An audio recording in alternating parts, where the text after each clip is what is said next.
de retour dans cette édition du 29 juillet de la lettre de l'acheteur, le mini-mag dédié aux matières premières agricoles en partenariat avec place-de-la-bourse.fr. Et il est désormais temps de retrouver Mathieu Driol pour la commu du jour. Bonjour Mathieu. Bonjour Louis-Antoine. Bonjour, merci beaucoup d'être avec nous ce matin. Mathieu, je rappelle que vous êtes analyste senior chez Debuy-Day et que on vous retrouve notamment dans la lettre de l'acheteur pour une analyse technique graphique détaillée de certaines matières premières. Et on va commencer avec le soybean. Le soybean, c'est le soja.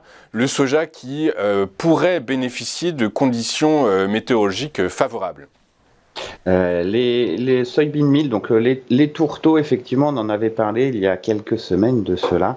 On avait mis en avant l'importance en fait du support majeur aux alentours des 387.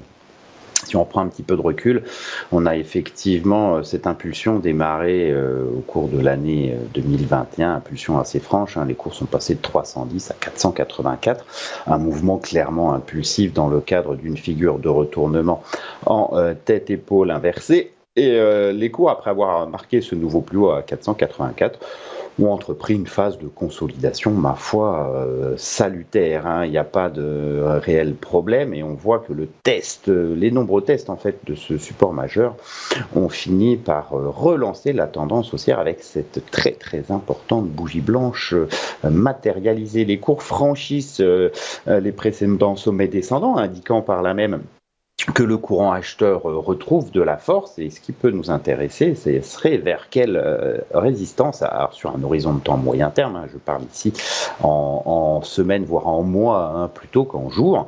Après, sur les matières premières, on ne peut préjuger de rien en termes de vitesse.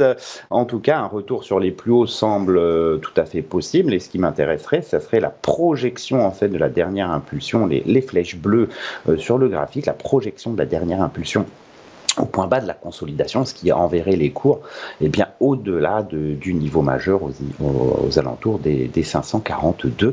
On aurait donc une forte reprise de la tendance haussière sur un horizon de temps moyen terme. C'est à surveiller.